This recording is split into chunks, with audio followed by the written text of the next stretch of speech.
Mapagpalang araw mga kababayan, kaibigan, kamag-anak, saan man po kayo naroroon.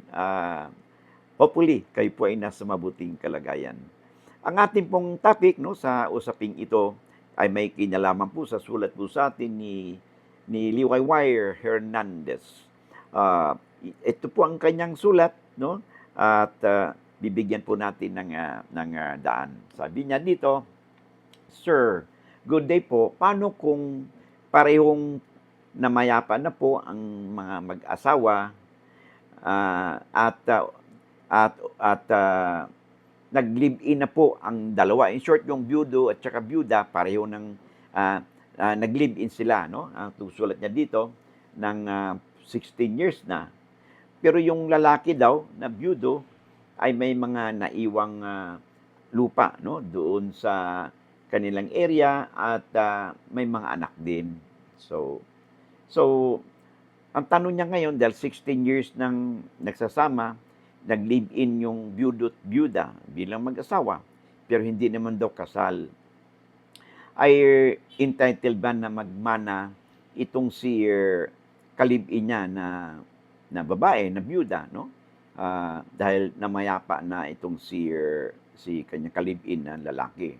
Pero yung ka-live-in niyang lalaki ay mayroon po mga anak at mayroon din pong mga ari-ariang naiwan, no, during that time. Hindi naman po maliwanag dito sa sulat sa atin kung nagkaanak ba itong lalaki, no, sa yung ka-live-in niya bago ito pumanaw. So wala na pong sinasabi, basta sinasabi lang ay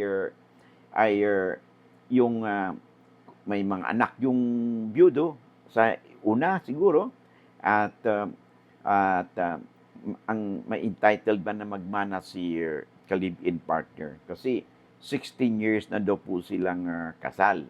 Okay. Una, unfortunately, no, lagi nating sinasabi, pag hindi po talaga kasal, kahit na po gaano katagal kayo magsama, unfortunately, ay hindi po kayo maituturing na spouse. Pag sinabing spouse, asawa po, legally married. Katulad niyan, wala naman po sanang legal impediment na magpakasal kayo kasi pareho na kayong byudo't byuda. So, you could get married, no, without any legal impediments. Pero, well, anyway, tapos na yun at nangyari na at hindi kayo nagpakasal. So, dahil hindi kayo kasal po, wala po talaga kayong karapatan na magmana doon sa naiwang ari-arian ng inyong live-in partner.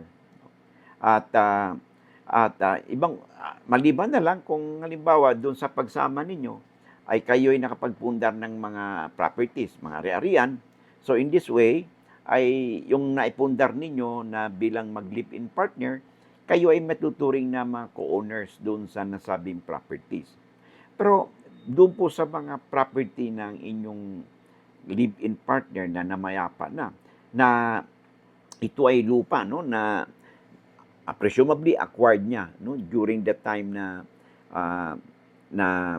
siya ay doon sa first marriage niya, ay wala po kayo talagang karapatan, no, doon sa nasa malupa nito. Lalo na maraming ganitong situation, no, hindi lang kayo, na kung saan sila yung nag-alaga doon sa ka-live-in niya, siya yung nag-alaga doon sa kanyang ka-live-in partner ng mahabang taon, no, nagkasakit ito. Tapos, unfortunately, hindi nga sila kasal, pumanaw.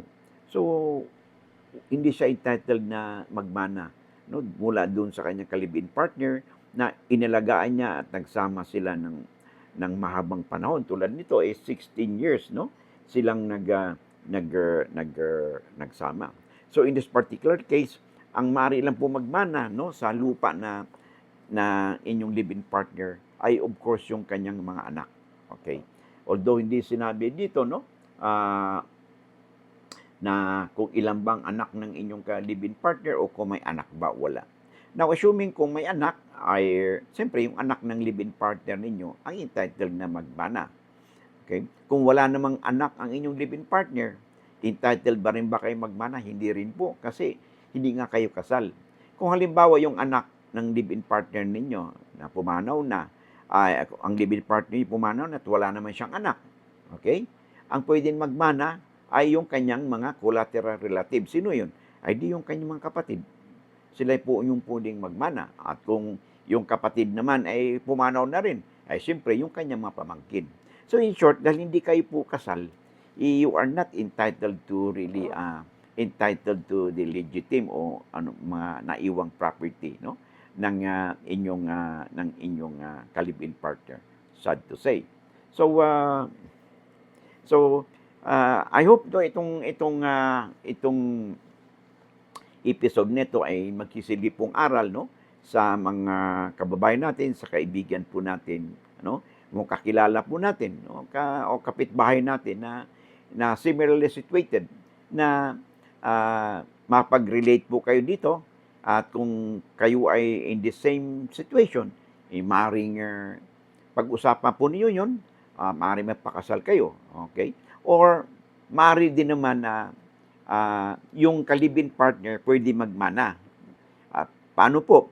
Abay, magpagawa po kayo ng habang buhay pa ng inyong live-in partner, no? At wala na siyang ibang tagapagmana, dahil byudo na nga siya.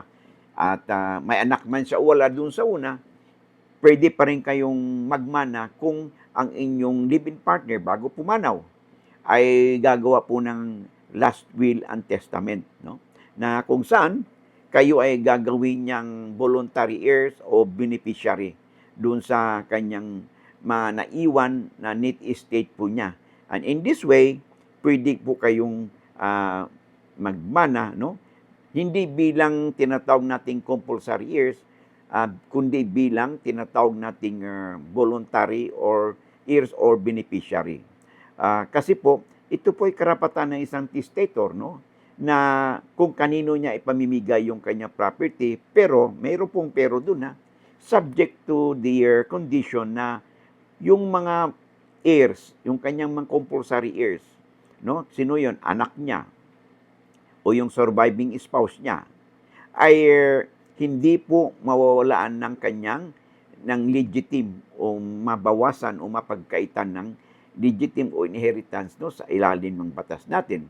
So ang maaari lamang ipamigay nung testator ay yung kanyang pre-portion doon sa kanyang estate niya.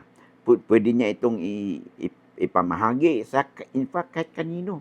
Pwede niya itong ipamahagi sa hindi niya kakilala, sa hindi niya kaano-ano. Pwede po sa mga foundation, pwede niyang ipamigay po ito.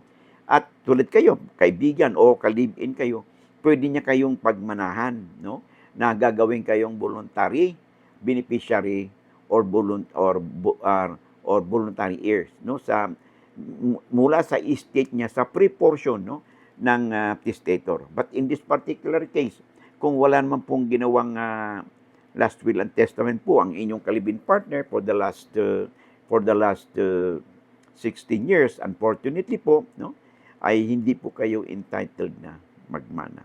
So sa kapasok pa lang, no, and if you have not yet subscribed to our channel, and if you find our videos interesting and informative, siguro naman po, hindi naman po siguro kalabisan na ako po hihirit po sa inyo ng isang click lang po, subscribe, share, and like po. Libre naman po, no? Wala naman pong mawawala po sa inyo, at makatulong po kayo sa inyong lingkod at saka mga kababayan po natin na sila din po ma-share ninyo, at ma-like po ninyo, mapalawig pa natin ang ating viewers, at sila din po ay may mapupulot, no, sa ating mga pinag-usapan, at makinabang din, no? Because for all you know, yung mga pinag-usapan po natin sa ating videos, one way or the other, no, mayroon pong relevance po, no, sa kanila ang ating mga legal na impormasyon o kaalaman, no, na binibigay po natin. So of course, pag hindi pa rin po kayo click po ninyo yung notification bell, no, para may mga updates po tayo, you'll be duly notified at wala po kayong mamimiss na episode. Hanggang dito lang muna tayo. Bye for now. Maraming pong salamat sa inyong oras. Hope to see you again in the next video. God bless.